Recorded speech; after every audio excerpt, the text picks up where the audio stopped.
Beautiful. Now I need to turn off that. Okay. There you go. All right, sorry guys. Just checking, can you see my screen there? Yep, super duper. All right.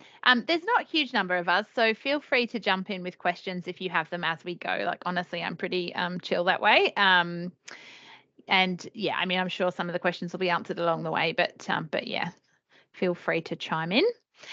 So today we're going to sort of focus on falls and balance. I'll sort of say now though, I've not focused a huge amount on the bread and butter physio solely, but more like the global context of falls and disability, and with some examples that I worked with in my last role as well. My slideshow will work. There we go. I'll just start by acknowledging the traditional custodians of the land upon which we live and work and pay my respects to elders past and present. We recognise that the health of our people is connected to the health of our planet. We value access and inclusion and seek to listen, learn and build strong partnerships. We aim to provide genuine opportunities for Aboriginal Torres Strait Islander people within our workforce and through our business. Alrighty, so the learning objective and content for today is sort of focused on aiming to improve our understanding of how to approach issues with falls and balance with our participants by discussing background to falls and disability, balance, potential assessment tools, environmental considerations, working with all stakeholders, planning and intervention. Like I said, I'll give you a couple of examples of some case studies that I've worked on, and also a bit of discussion about the concept of dignity of risk. So sadly, there isn't a huge amount of research on falls in disability. There's a lot in gerontology, which some of which is, of course, entirely relevant, but focused on disability. There's some in sort of intellectual disability and some on CP. There's not a huge amount else. But what we do know sort of from working with people with disabilities is that they appear to be vulnerable to the usual effects of aging earlier than their peers. So I would say it's not unusual to see, for example, people sort of really starting to struggle with their balance 20 years earlier than you may expect in a typically developing peer. Declining balance is, as we know, really common occurrence as people get older.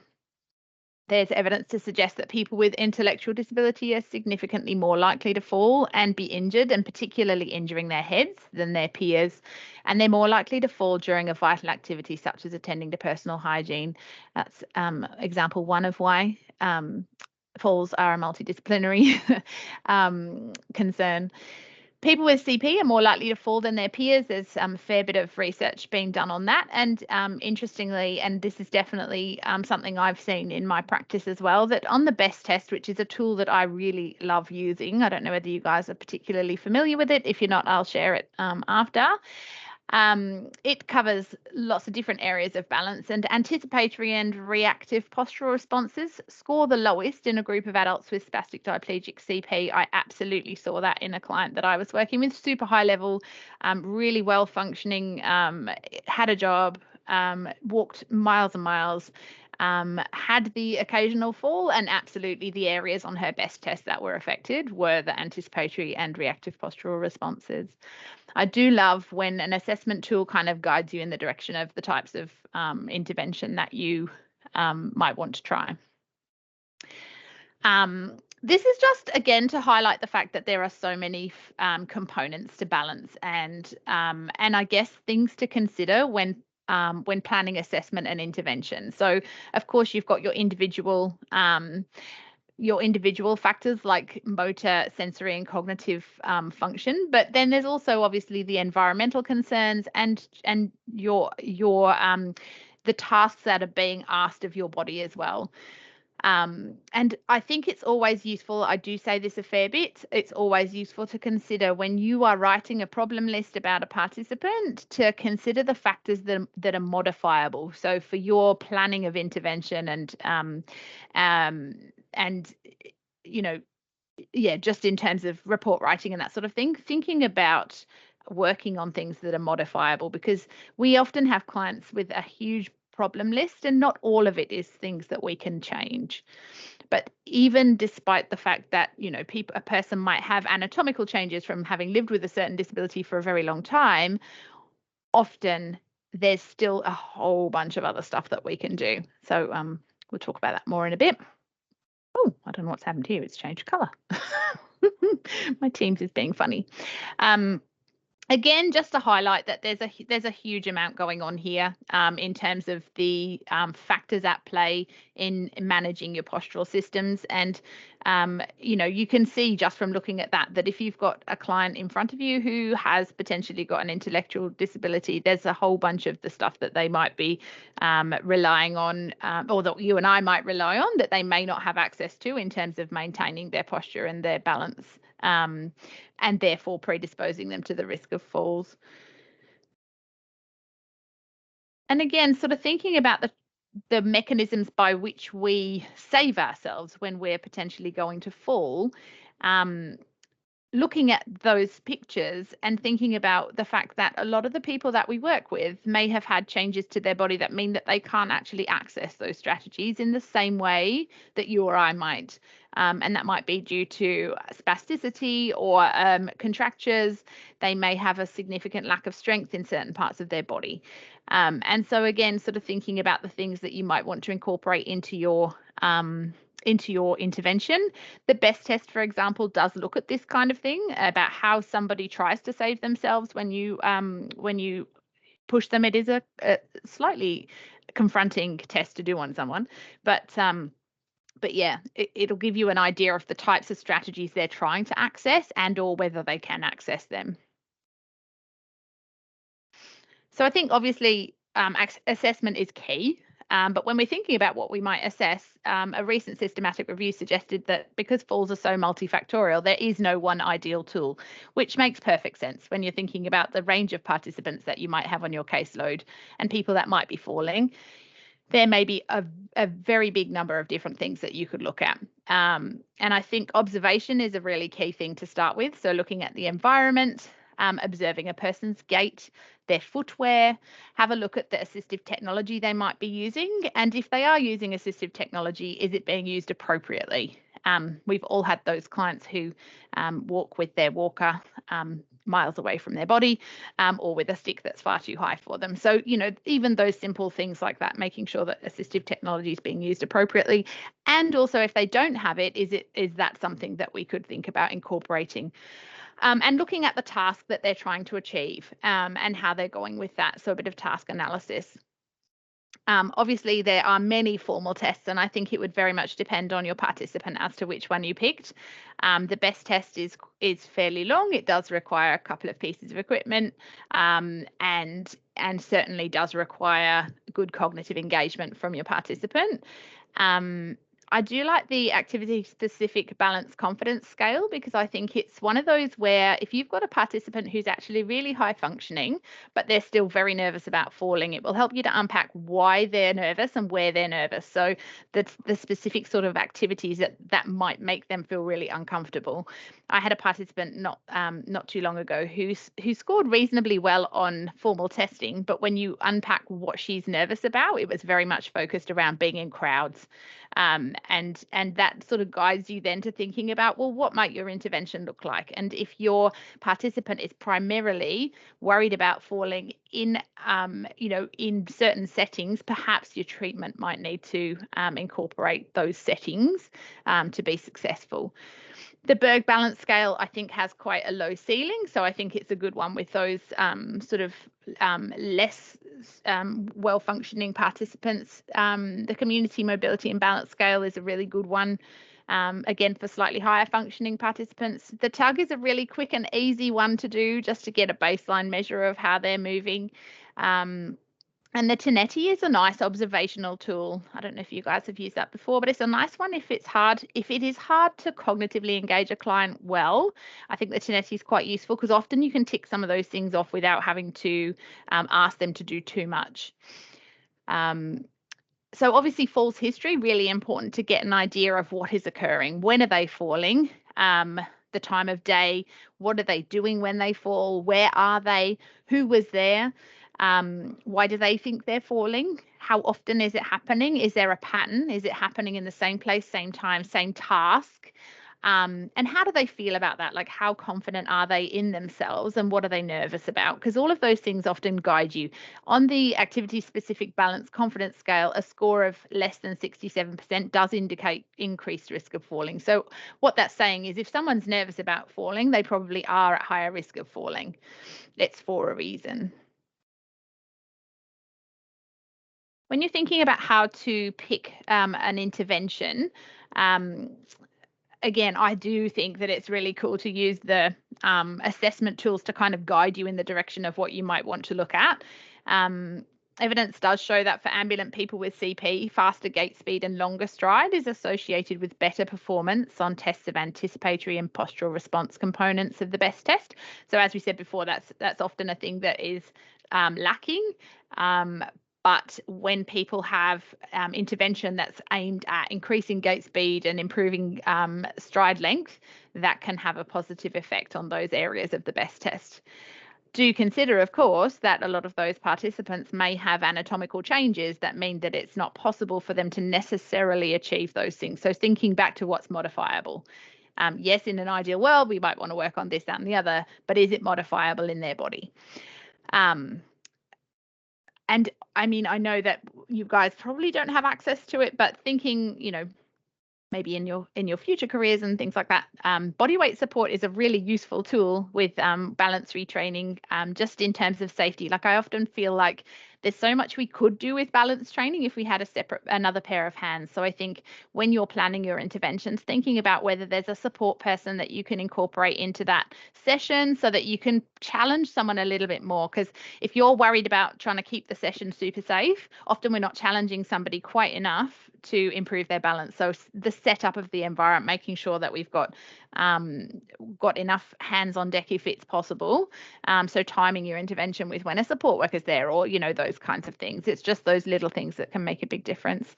As I said before, depending on the area that someone's falling in or the things that they are nervous about, you may very well want to consider some community-based intervention. I think it's incredibly functional to think about taking someone to the environment that's the most challenging for them, and trying to support them in that. I had a participant that I worked with a few years ago who was doing really well. She was a young lady who had a stroke just before she was 30, so super young, obviously very keen to still be out and about and engaging in the community. She was hemiplegic, but her upper limb was more affected than her lower limb. But one of her biggest things that she was worried about was being able to go up a traveling ramp and an escalator. And I said to her, "Have you actually tried doing that since you had your stroke?" And she said, "No, I'm really nervous about it." And I said, "Well, the tricky thing is that without trying it, we won't know what you need to work on, or whether it's in fact doable." And so even just that kind of naming the thing that she was worried about, and then giving her almost giving her the push to just say, "Well, try it and see what happens."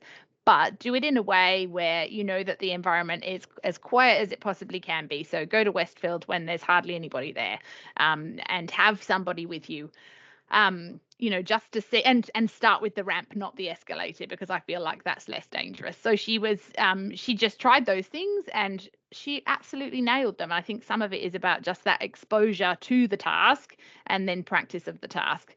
Again, very functional. And then thinking about the use of motivating things, I think this is the same with all of our therapy, but wherever you can use something that's motivating a participant, like with balance, particularly blaze pods are really fun. I don't know whether you guys have used them before, but there's a video that I'll show you after using them. We had a very fun session amongst us physios at my last job playing with blaze pods. But more importantly, they're really good with participants. So as I said before, using components of an assessment to target your intervention can be really useful. Thinking about those balance strategies, if you're seeing an area of weakness in the hips or ankles, it's going to be tricky for them to access those balance strategies. So maybe honing in on that to start with, as well as some functional incorporation into tasks, obviously. Thinking about training balance reactions. Hydrotherapy as a starting point. I've had participants that I've worked with before who, because of their falls, they've really, really limited their activity levels, and so they've become quite frail. And sometimes I think hydrotherapy is a nice way to get started because it's a bit less confronting in terms of the risk of fall. So yes, of course, you could lose your balance, but you're not going to hurt yourself probably because you're fully supported by the water. And then just build up a bit of exercise tolerance and that sort of thing to then sort of start thinking about transferring that onto dry land, or at the same time as, and there is evidence to suggest that hydrotherapy can be good for balance training. Depending on the participant, you obviously might want to set up a balance program. And I think it's very important when we're leaving participants with something like that to make sure that they can set it up safely, that they do have a support person with them, if possible, to make sure that they're going to be okay and not actually have a fall whilst they're doing their balance program. Endurance work is entirely relevant as well, often with these participants. As I say, people who are at risk of and have had a history of falls, we see it all the time in the elderly, will limit their activity and become a lot frailer, have a lot less capacity in terms of endurance. Thinking about dual tasking. So it's all very well to be able to do something and maintain your balance in one environment, but if someone starts talking to you at the same time, can you still maintain your balance? I had an interesting question in the last session this morning where someone said that they'd done a lot of balance work with their participant, really improved their balance. They weren't having anywhere near as many falls, but the time they were having falls was when they were out and about in the community and they heard like a noise that just distracted them. So for example, a phone might ring or a bus might shoot past or something like that. And it's just that sort of environmental and dual tasking kind of component that, yes, they can maintain their balance in certain situations, but when a lot more is asked of their body and thinking about all of those components that add up to being able to maintain your posture and your balance, it's asking too much of them. And that's when they might lose focus and trip and fall. I think it's really important to make sure that our intervention includes working on different surfaces, particularly where that's something that the participant wants to be able to do. So for example, if somebody, wants to be able to go in the garden and they want to be able to walk on the grass, making sure that we're incorporating those sorts of things into our considerations around the location for our interventions. And being able to, as I said, transfer tasks to different environments. So yes, you can maybe do something in a really clinical, sort of safe and supportive environment, but then can you then transfer that skill to the environment where you're actually most likely to be at risk of falling? I think that's really, really important. And thinking about neuroplasticity, that's what we need to be doing, is challenging our nervous system to be making those connections in lots of different environments. Again, so thinking about what's modifiable, because not all of those things are necessarily modifiable with every participant, but also thinking about whether sometimes there may be a piece of AT that might be appropriate for a participant. Obviously thinking about walking aids and that sort of thing, where possible, if they're appropriate. Thinking about, making sure somebody's footwear is appropriate. If somebody used to wear orthotics and perhaps it looks like they might benefit from that, again, thinking about those sorts of things. Drawing on all of your toolkit. I think it's falls is such a huge one for thinking outside the box and using all of your tools. All right, so hopefully this video is going to work. It didn't work this morning, but I'm hoping it will this time. This is an example of some balance retraining. Oh, yeah, it is working. That's wonderful. And so obviously this is super, super easy. Low equipment, could be done in somebody's house. Looks quite fun. You could make it quite fun. You could change it up. You could make it easier by having both feet on the ground. You could make it easier by having both feet on the ground and having something at a higher level. So yes, they're moving things around, but perhaps they're doing it on a table or a coffee table. Quite an easy one that we could try. Oops, Daisy, let's move along. All right, and this one, these are blaze pods, in case you guys haven't seen them. He's probably demonstrating better than I could with blaze pods, that's for sure. I don't think I could be quite that agile. But you can set blaze pods up to be much simpler than that. They don't have to be that challenging. There's lots of levels of which you can use them, but they're a really fun way to engage participants. And from memory, they're not stupidly expensive. So if you do happen to have a fair few people on your caseload who require balance training and motivation, that might be a good tool. for your business partners to purchase, not yourself, obviously. Beautiful. And this last one, this is just an example of using body weight support to work on balance. So that's pretty confronting. I had a participant that I worked with in my last role where I did have the option of using body weight support. And it really was quite confronting for her to be pulled around and pushed around. But it really was one where you're like, there's no other way of exposing you to that. I don't really know how else to expose you to the concept of, she really wanted to go to a concert, the Pink concert, and she was worried about getting knocked over. I was like, that's what happens in crowds. You get bumped. And so, yeah, being able to retrain that in with some kind of control, other than taking her to the Pink concert, which probably would have been pretty cool. And so using visual markers on the treadmill, that's quite useful sometimes. I don't know whether many of your participants have treadmills and or whether your clinics have them. But yeah, thinking about mixing it up and challenging people to maintain symmetry with their gait. Oh, we got it again. Beautiful. So falls are not just sort of, it's not a physio area solely. I'd say there's very few cases where it would only be physio that would be involved with someone who's having falls. I think it's really important to consider other therapies and other things that might be needed for that participant. Also considering that I've had quite a lot of participants who've been on the NDIS who, for one reason or another, often because of a significant intellectual impairment, they don't have capacity to take on board doing a physio program per se. And so you've got to be thinking about all of the other possible modifiable risk factors that you might be able to impact. So obvious ones include things like footwear and orthotics. Pain is a really significant factor for a lot of people with disability. And so thinking about, is that managed? Is that contributing to their pain when they're trying to move around? Are they really battling being very uncomfortable as well? Thinking about the environmental modifications you can make. There's obvious ones like rugs and things like that. But for example, I worked in a few group homes that were beautifully set up. They were purpose built, but despite that, the edges of the kitchen benches were still pretty firm and pretty, they had corners. They weren't rounded. Thinking about ways of just, we cannot eliminate the risk of falls, but sometimes we might need to think about modifying the risk of damage to the participant when if and when they bump into something.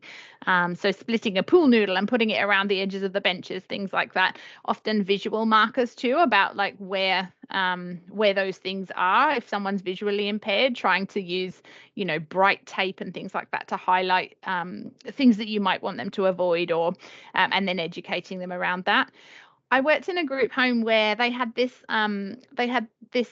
set of seated scales that were on wheels, and the wheels, like, they weren't locked, and often participants would just go and try and sit on them. And it's just simple things like that. Let's just tuck that away in the cupboard. We're not using it every single day.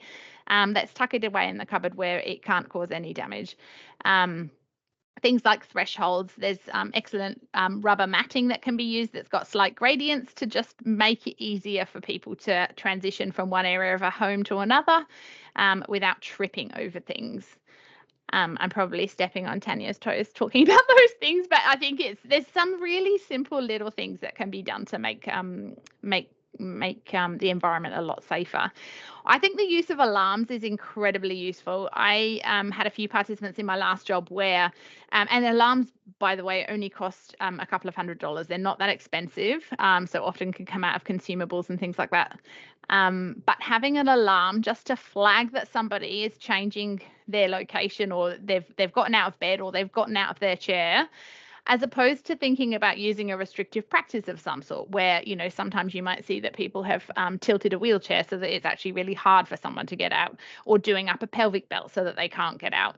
Those sorts of things, they're restrictive practices. But the use of an alarm can be a really nice way of getting around that by flagging that someone has moved, and they'll need supervision with their movement.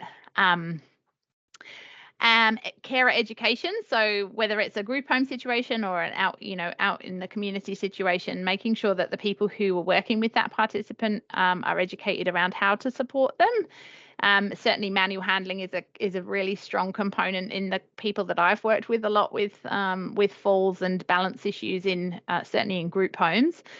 Correct use of walking aids and assistive technologies. We're going to do a lot more stuff on manual handling in the next few months, but yeah, they are so strongly linked, and I think there's a big role for us there. I'll talk about that with one of my case studies. I think it's really important to consider behaviour. So certainly behaviour is a factor in quite a few people's falls history, and how to communicate with them. So I think it's really important to consider, we should, if there is a behaviour support plan in place, we should be reading it anyway. But sometimes elements of that relate to their falls risk, and thinking about communication tools, because sometimes people fall because they're trying to do something, and they're just having an issue with trying to communicate that need, and making sure that they've been reviewed by their speech, or if they have already and they've got communication strategies in place, that we're trying to use those and educate all the staff that in fact this is an example of when using a correct communication strategy with a participant might actually reduce risk for them. I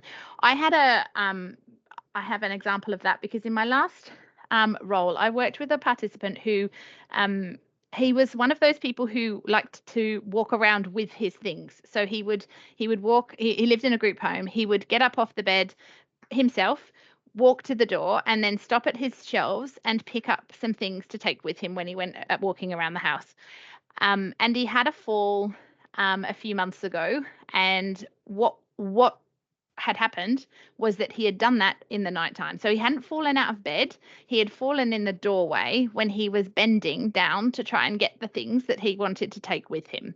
And so in that situation, I suggested that, because, we can't stop him from doing that, the ratio of staff to participants in group homes is often 1 to 5 at night. So they don't have the capacity to be eyes on all the participants all the time. The use of an alarm meant that it would flag that he had gotten up, and then they could use the strategies that the behaviour support plan had in place to try and help him to deal with that behaviour that he had.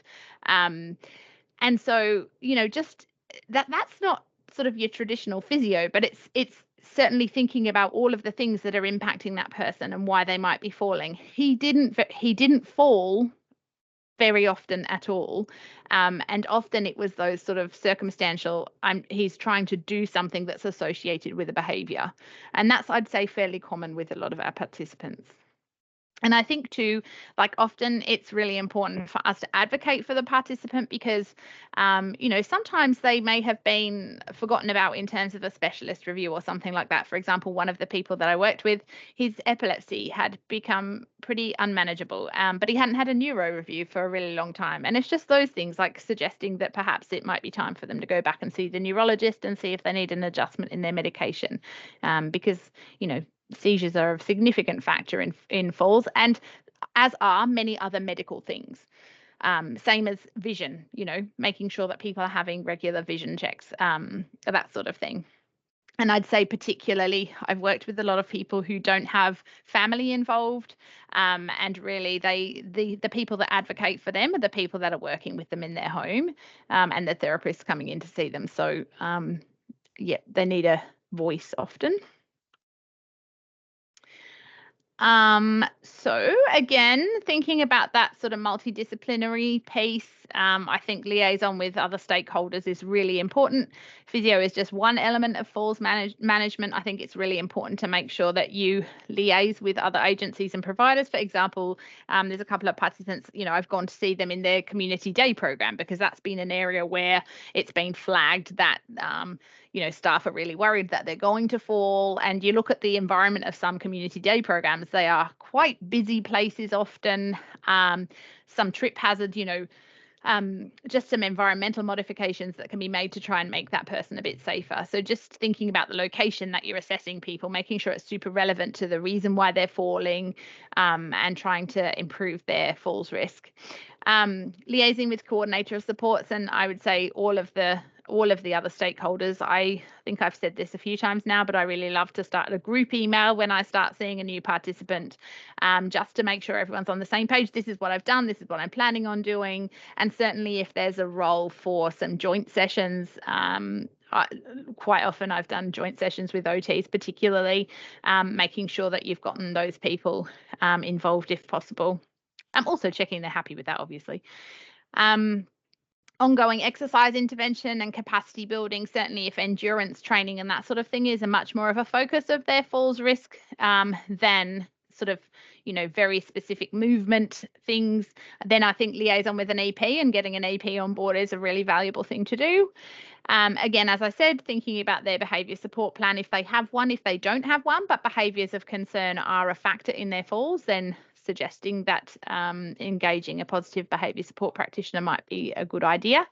Thinking about the communication tools to use with somebody, I think that's key with all of our participants, making sure that we can communicate effectively.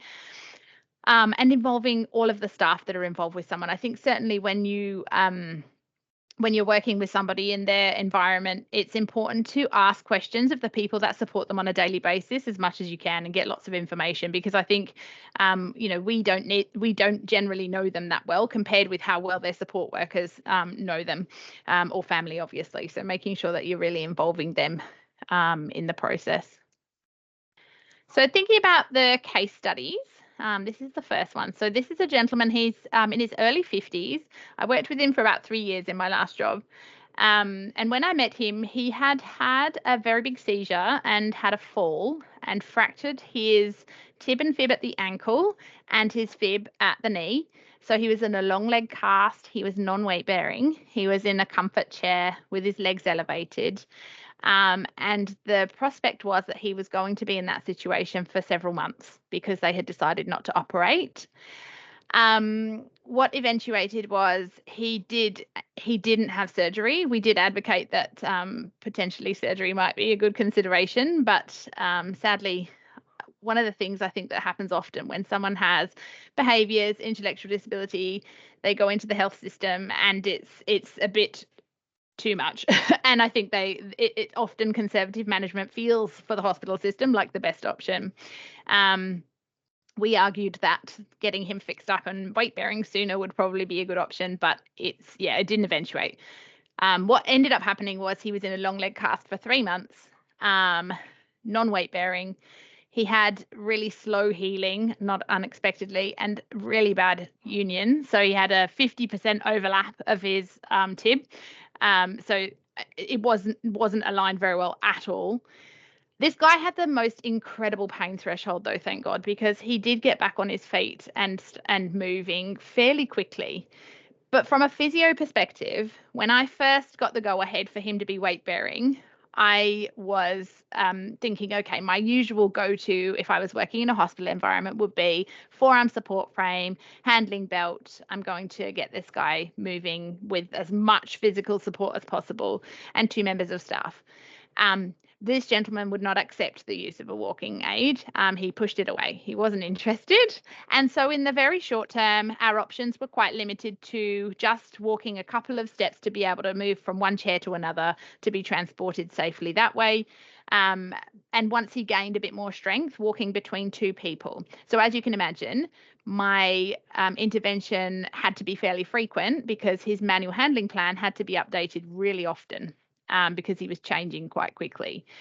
Happily, and this is always worth trying, his original funding was not massive at all for physio. It was quite limited. But he had an NDIS review, and I wrote a physio report asking for, I can't remember how much funding, but enough funding to be able to see him very frequently for the first few months after his injury, to make sure that we got him back to to try and get him back to his pre-injury status, arguing that a seizure was what caused the fall and therefore it should be an NDIS funded situation. We got great funding and managed to see him really frequently. So that was unexpected but wonderful that happened. So in terms of the things that I did, I remember the email that I sent when I first saw him after this. I wrote the hugest email covering all of the things that I thought could be looked at to try and modify this gentleman's risk moving forward. And I also had a very good conversation with all the staff about there is no expectation to catch someone who is falling. That's a really big thing, I think, in with our support workers that are working with our participants, is that, and with therapists too. I don't think any of us want to watch a participant fall. But the risk to a member of staff, if they try and catch somebody, is really high. And so the bottom line is that they shouldn't be catching people, and actually giving people permission to not catch this participant who was at high risk of falling again was something they really needed to hear. And we actually got the okay from, had that reiterated by higher levels of management to say, no, you can't do that. Like, that's okay. So that was a key piece in terms of managing the risk to all the staff as well. But in terms of my intervention and what that email included, other than that, was recommendation to get his vision checked. The staff had commented that his eyes had started to look a bit cloudy and they didn't look like that before, and perhaps he might have a bit of glaucoma, so getting his vision checked. As I said, I did attempt to incorporate equipment into his intervention, but it really was very unsuccessful. His handling belt sat in the cupboard for the rest of the years that I knew him. New footwear was recommended because his footwear was looking a little bit unsupportive. A neurology review, as I said, his seizures weren't managed very well, so we recommended that he see his neurologist for a review. I liaised a lot with the orthopedic team at the hospital in the early days, and that actually was only because I called the fracture clinic and said, I'm not sure who's involved with this person, but please, can I get a message to them? Because, and often I think being a squeaky wheel is really important with these participants, because, as I said, there's not many people advocating for them. And actually, as a physio, what we really need is to know the black and white. What are they allowed to do when they start moving again? And I had to say to them, this gentleman is not going to be able to do your traditional rehab. He's not going to be able to partial weight bear or toe touch weight bear to start with. He is going to be immediately weight bearers tolerated, because he doesn't understand the concept of partial weight bearing. And so making sure that they knew that once they'd made that decision to come out of the long leg cast, that's what was going to end up happening. There was no way we could manage that. He was going to start walking. And so they knew what they needed to do from a medical perspective to manage that fracture as best they could, given that they'd gone down the conservative route. And we knew that that was understood, and that we were okay to do that once he came out of the cast.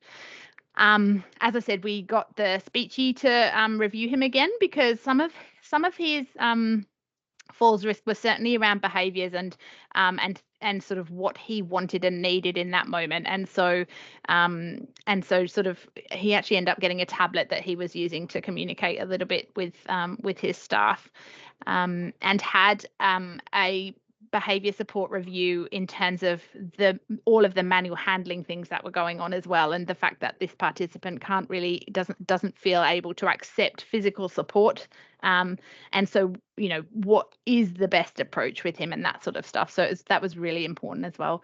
And I rarely saw this participant without the OT. We worked really, really closely together with this participant in terms of his wheelchair setup, his community access. We went to the day program together, talked about environmental modifications with the group home together. It was very much a some of it was partly because it was definitely two pairs of eyes and sort of picking up on all the different aspects, but also physically two pairs of hands with this gentleman was really helpful as well. And yeah, I think there's a lot of instances, the next case study as well, similar thing, that sort of involvement of both disciplines, really important.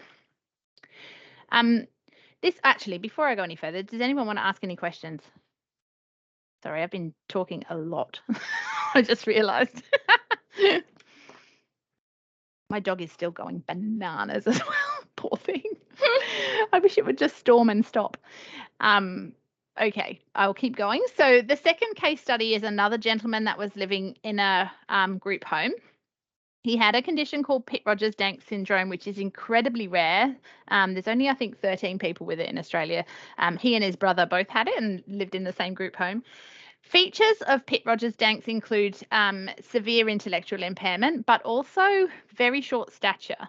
So this gentleman was really difficult to support from a manual handling perspective because he was, he was much smaller than most of the staff trying to support him. So when you're thinking about if a participant's not going to be able to use a walking aid, which he wasn't, but he was definitely getting frailer.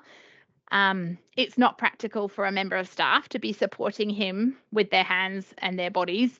They'd be too low to the ground. So it just wasn't a viable option. And he also was very keen on sitting on the floor and lying on the floor. So he'd get himself down there and stay there for a while. And that's just one of the things that he quite enjoyed doing, which I think a lot of the staff found a bit confronting because they're like, oh, now we've got to get him up. So one of the big things that I did in that situation, yes, this gentleman's at risk of falling. Yes, he spends a lot of time on the floor, which can be a little confronting.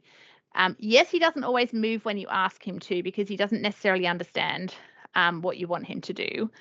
But actually giving them the okay to not move him when he wasn't ready was a really significant piece with this gentleman, and changed the amount that they were trying to manually handle this gentleman. So giving him the option to just stay where he was until he was ready to move. And I think that's really important when you're thinking about behaviors of concern and those sorts of communication strategies, and also thinking about what it is that that participant wants to do at the moment. They're making a choice. So he hadn't fallen on the floor. He was making a choice to sit down. It was a very different thing. But giving the staff options in terms of how to support him. So we did, for the worst case scenario, get hoist slings just in case he was unable to get up off the floor. But what we encouraged them to do was to wheel his wheelchair, which he already had, up to him to try and get him to stand himself up and sit in his wheelchair if he wasn't mobilizing very well at that point. And this gentleman was starting to be able to walk a bit less and was occasionally falling. But most of it was circumstantial and sort of those, and I think those kind of incidents where you're like, oh, I really want him to move now, but he doesn't want to. That was a significant part of it. So with this gentleman and the last one, they had really comprehensive mobility management plans. So I would update it fairly often. I would try and make sure I saw these gentlemen pretty frequently to make sure that it was still current.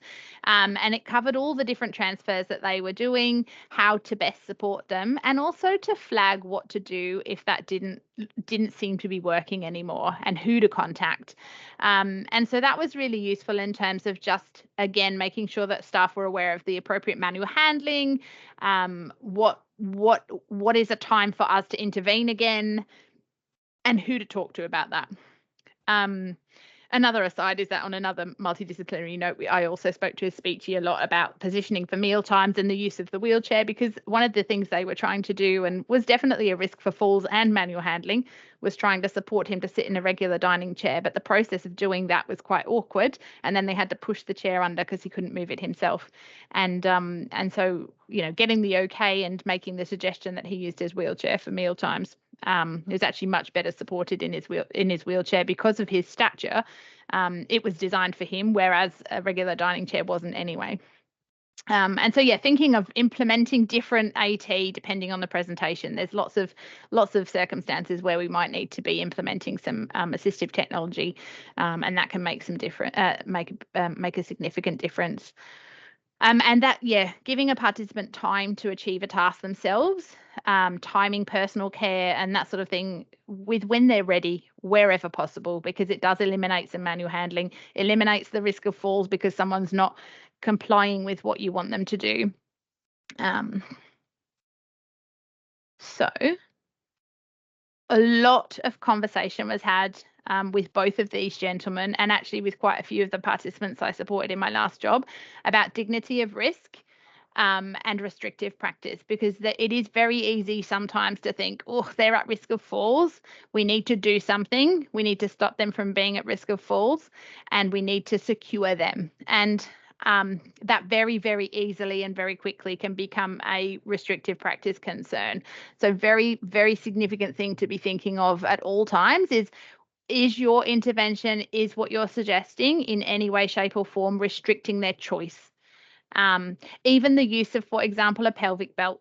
If you're holding someone in a position and they can't undo that belt, unless it's for postural reasons and that's the only reason you've got the pelvic belt done up, it's a restrictive practice and they need to be able to undo it themselves for it to not be. So it's a big concept, and I think it's a big one in intellectual disability. It's a big one in dementia care as well, but a really important one that we need to have in the back of our minds. In Australian law, every person, including those living with a disability, has the right to make their own choices. What this means is we have the dignity to make our own choices, and so do other people. This means everyone can take certain risks to learn from mistakes and to grow and choose how they want to live their life. Ellie Ripley, the PBS clinical lead, put this slide together for another presentation that she did, and just said that this means supporting people with intellectual disability to live the life they choose to live, even when these choices involve risk. It doesn't mean allowing people with intellectual disability to make choices that might result in significant harm or death, but it's important to consider what the average person does. So, for example, you and I walk around because we want to, and we could fall over, but we know that and we accept that risk. And so can the people we work with. And so it's a big concept. And it probably feels like I've gone off on a bit of a tangent, but I think it is a really big concept in falls management in disability, and particularly in intellectual disability. There is a link there to a video that I won't play right now because it's quite long, but it's really, if you're interested in that concept, really useful information in that video. Really nice way of looking at it. Alrighty, there's some references. I will share the PDF of this as well afterwards. So just, has anybody got any questions? That was quite a big brain dump, sorry, but has anyone got any questions about any of that? I just have one regarding the Blaze pods. We've been trying for like the last 2 years to convince our business partner to get us a set, because I think the ones we were looking at, they have the suction thing on, so you can put them on walls, so they're higher, so they don't have to reach down to the floor. They can use their upper limbs and whatnot. And I think from memory, I think it was about $800, but you could get them on like Black Friday sales for about $500. Would have been useful for a lot of participants, but we did have like EPs, physios, and everything in our team. Would it be possible to even just get a recommendation from you to the business partner to be like, this would just be a good thing to have like a set of, and people can borrow? Well, too, I think the beauty of them is they're transportable, and you guys are on the road all the time. They're useful for all disciplines. I think OTs could probably make good use of Blaze pods as well. Certainly they were in my last place. And they're so fun. And so if you're working with kids, adolescents, adults, it just gives you another option. So I've been going for the poor man's version. I've been cutting out things and sticking them on the floor, and then I have to call something out, and then under pressure I'm like, oh, what am I choosing? I don't know. Blue. Like, it's not the same. They're really cool. So that'd be awesome. Yeah, no worries. Yeah, I can do that. I think they are really cool. I was very impressed. I confess I had actually never seen them before. But yeah, I really liked them. Oh, you can do so much with them. You can have them stand on different surfaces. And I think hands, restrict to one hand, like so good. Yep, exactly. Beautiful. I'm just trying to find my feedback just to chuck in there as well, so you guys can give some feedback. Any other questions, guys? Don't be shy. Probably more just a comment. I think it's really good just to have that reinforcement that you can tell staff that they don't have to pick people up off the floor. Right. Or, actually let them do it when they want to do it, that kind of thing. Like not forcing the issue and causing injury to themselves. I think it's so true, because I think if we reflect on ourselves and go, well, I'm making choices, and sometimes I go to bed really late and I probably shouldn't, but this concept of because I live in a group home or whatever, I should have my meals at this time and I should go to bed at this time and whatnot. And with or without their disability, they may have been a person who went to bed really late or ate their meals in the middle of the afternoon or whatever. It's just, we don't know, and they're making that choice. And I think it's really important to let them have it, certainly where it's not making any difference to their safety. In fact, it's making them more safe by allowing them that choice. Yeah. Does anyone else have any questions? Thanks, Tanya.